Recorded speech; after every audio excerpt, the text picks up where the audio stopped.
Hello, and welcome to another episode of Untraditionally Traditional, a podcast with me, Brittany Duncan, a Millennial Homemaker. Join me each week as I share all the things I've learned that make keeping your home, garden, and life running smoothly, all while working. If you are enjoying the podcast, please be sure to subscribe in your favorite podcasting app so you get the episodes downloaded straight to you every Monday. Now, on to today's episode. Hello, and welcome back to another episode of Untraditionally Traditional, a Millennial Homemaker. This is your host, Brittany Duncan, and today we're going to talk about buying in bulk. There's a few reasons that people may want to buy in bulk. I would say the number one reason, and the reason that our family started doing it, is financial. Being honest, Johnson and I did a breakdown of our finances, and quite frankly, honestly, humbly, I am telling you that I was overspending on our grocery budget. So to help combat this, we have started to really try to shop wisely, and part of this is buying in bulk. The second most common reason I think people buy in bulk is because they live far away from a grocery store, or the grocery stores near them have higher prices. So they may want to do like a monthly or quarterly Costco run, or use something like Azure Standard that's delivered to your area versus shopping at a more expensive grocery store. When Johnson and I first moved to Idaho, we moved into Johnson's parents' cabin in Stanley, which has a population of like less than 100 in the town year round. And there's only one small grocery store, and it's much more expensive than driving to the grocery stores that are about an hour and 20 minutes away. Even though they aren't like Costco prices, they, were less expensive than the grocery store in the town, but like still pretty expensive, but had much more variety than the little grocery store in Stanley. A lot of people there will drive to Boise, which is about 2.5 hours away, every couple months and do a big shop.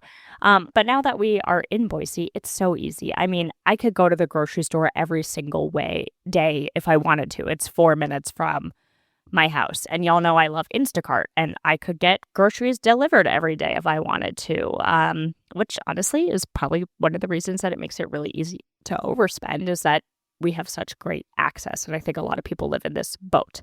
Another reason people might like to buy in bulk, and while it wasn't the reason that I started, it's been a nice side effect, is to create more margin or to be more prepared. I hate that feeling when you have a recipe you're going to make and you think you have the ingredients, only to find out after you've mixed some of the ingredients that you have to go grab another one. And in fact, like happens to me all the time with flour. Flour is one of those things that like I feel like I always have. And, you mixed your wet ingredients and then you're like, oh, shoot, I have 1 cup of flour left and it calls for 4. So having some back stock makes it that you can make something from scratch pretty easily, because chances are that you have those basic staples in your house. Also, can't believe this many years later that we're still talking about COVID, but if it taught us anything, it's that the supply chain can be affected. And personally, while I'm not a prepper, I would say that Johnson and I are prepping curious. We like having a little bit of a buffer when it comes to what we have in our home that we would need to survive, right?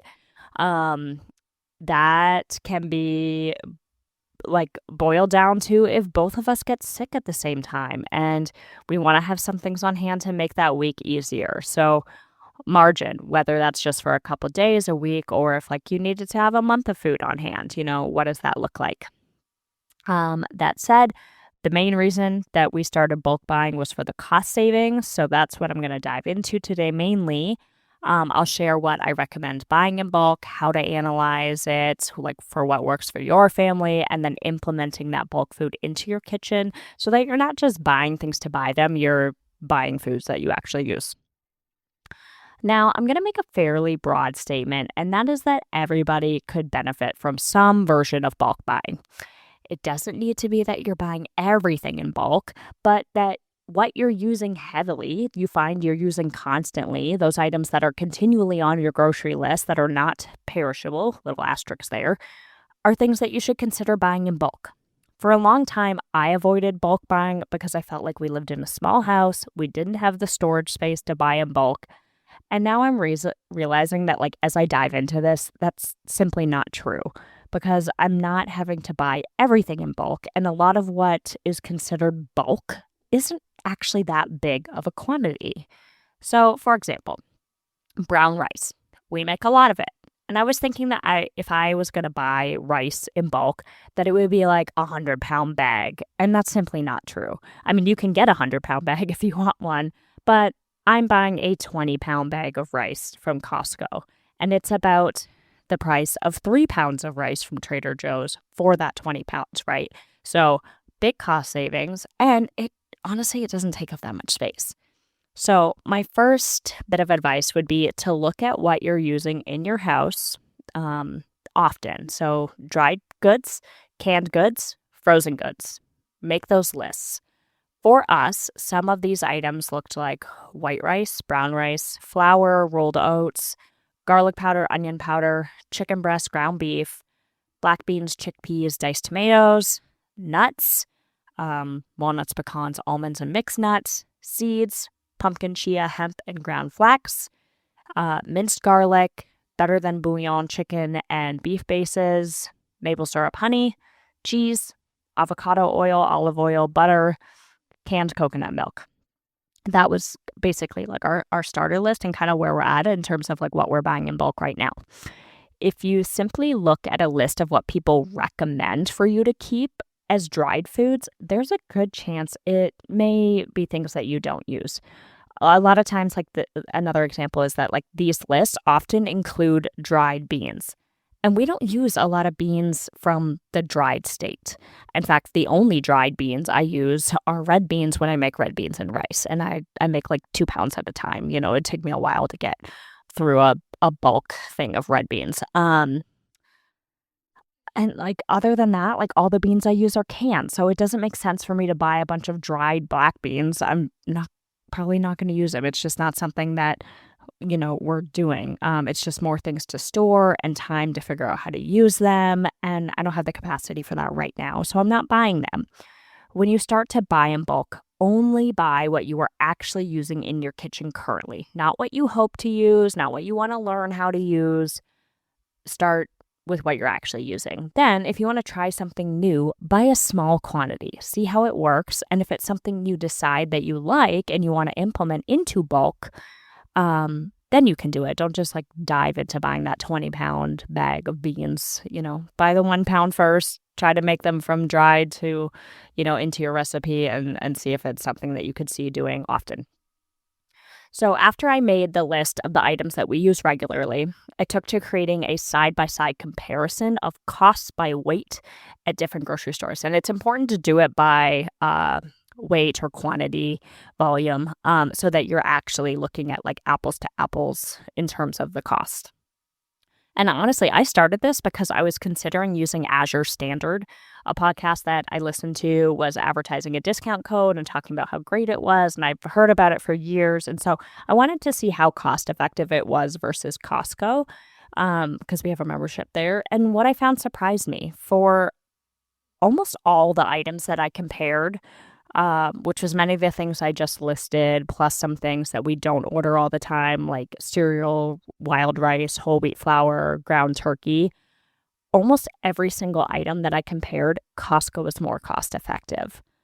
And so that was interesting. I've talked about how I use the Instacart app and delivery service. And so this made it really easy to compare the prices. And honestly, the Instacart prices are sometimes slightly higher than you would see in a store. So the discount variety, may have been even larger if I was actually like shopping in person. But even like using the side-by-side in the app, I could see that Costco was cheaper than using Azure Standard. So again, I find worth in Instacart. I talk about it a lot on here because of the time it saves me, and I will happily pay someone to go to Costco, run through that giant store, get what I need, and deliver it to my doorstep because it saves me so much time. And that time is what I use to create meals for my family. I probably would not be able to do as much cooking and like stocking our freezer and those kind of things if I was having to go to these grocery stores in person. The only grocery store I go to in person is Trader Joe's because they're not on Instacart. And truthfully, since we've had our baby, I have not been once because I just don't have the time. So it's for us, it's that time value, right? Time is money sometimes, and that's why I really love Instacart. Okay, so back to Costco. Sometimes things are not available there, or you'll find that like they're out of stock, or some items are seasonal, and this is where your regular grocery stores are going to come in. I found that certain budget grocery stores are comparable to Costco prices by weight, and that you can get a smaller quantity of what you need, so that you're not storing as much. When Johnson and I were newly married and living in South Carolina, we lived by an Aldi, and I loved it. I haven't been in years because they don't have Aldi in Boise. But from what I remember, it had a good organic section, and just in general, the prices were cheaper than regular grocery stores.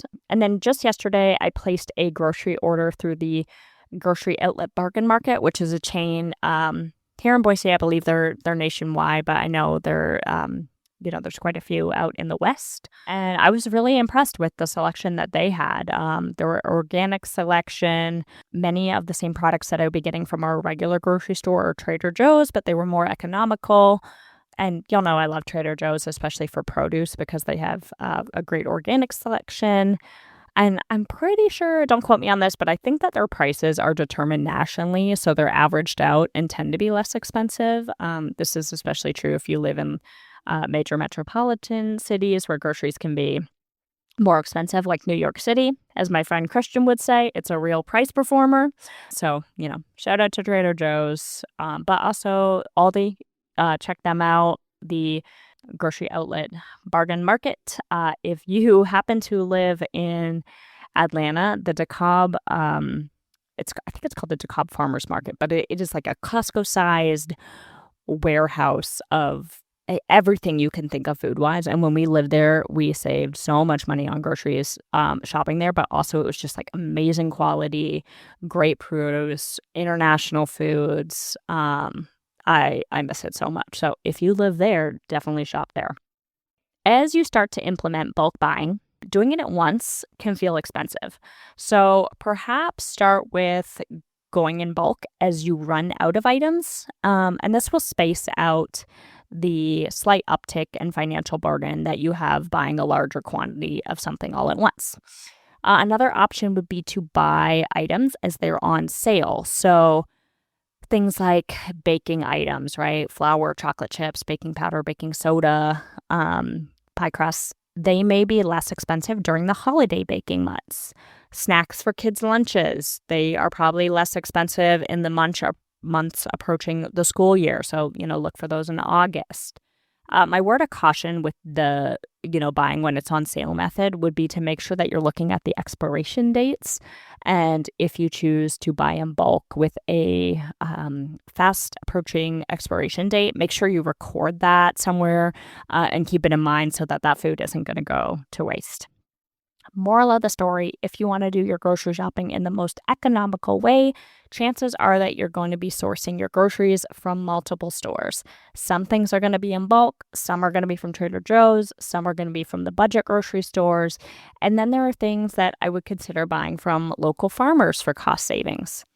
Traditionally, Johnson and I have bought a quarter beef share, which is like a quarter of a cow, and filled our deep freezer with beef. We bought a deep freezer and we found that it is the most economical way to buy high quality beef and a variety of cuts. However, if you buy run-of-the-mill ground beef if you buy run-of-the-mill beef or only use ground beef and chuck roast, I think it's going to be more expensive to buy the quarter cow.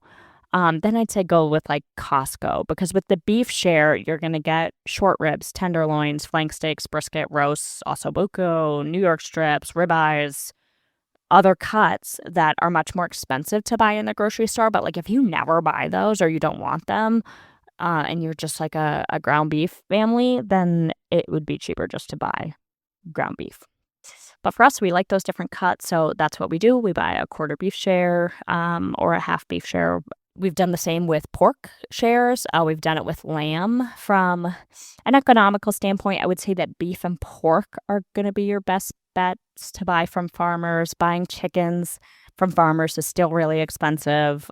We get our chicken from Costco.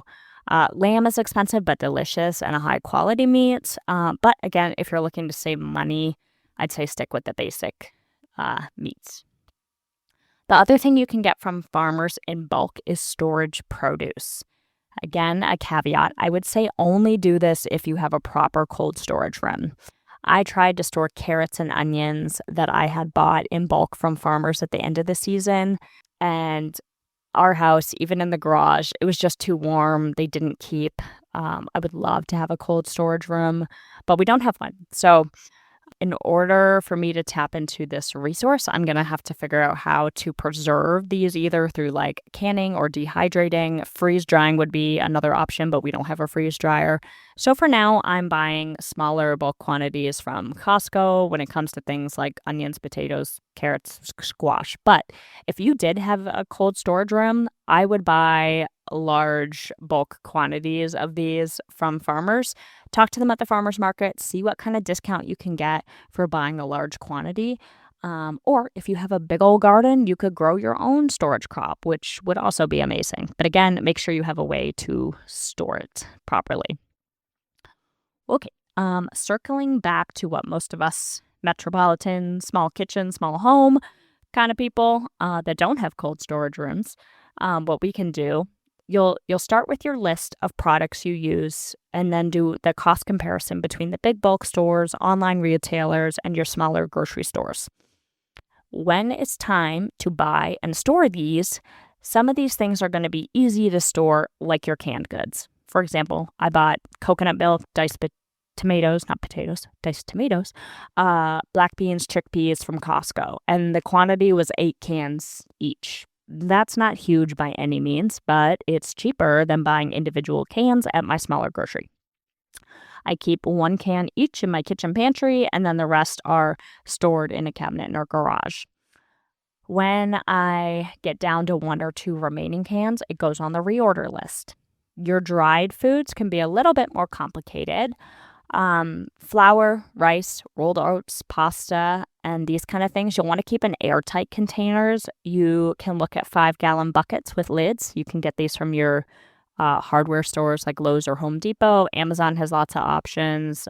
Chef or restaurant supply stores also have options.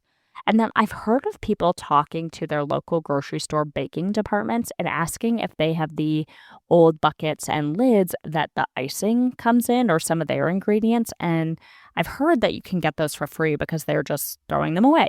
Haven't tried it with ours. I'm going to because, you just wash them out and then you've got a bucket and a lid that's airtight that didn't cost you anything. So I'll report back if this is something that works for me. Other items will go into your freezer. Of course, meat, frozen fruit and veg, but also things that you may not think of instantly, like baker's yeast or nuts. Personally, we go through nuts and seeds pretty quickly, so I store ours in our cheese drawer of our refrigerator.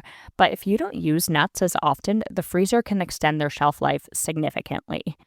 Other outside-the-box items we buy in larger quantity and keep in our freezer are things like salsas, minced garlic, jams.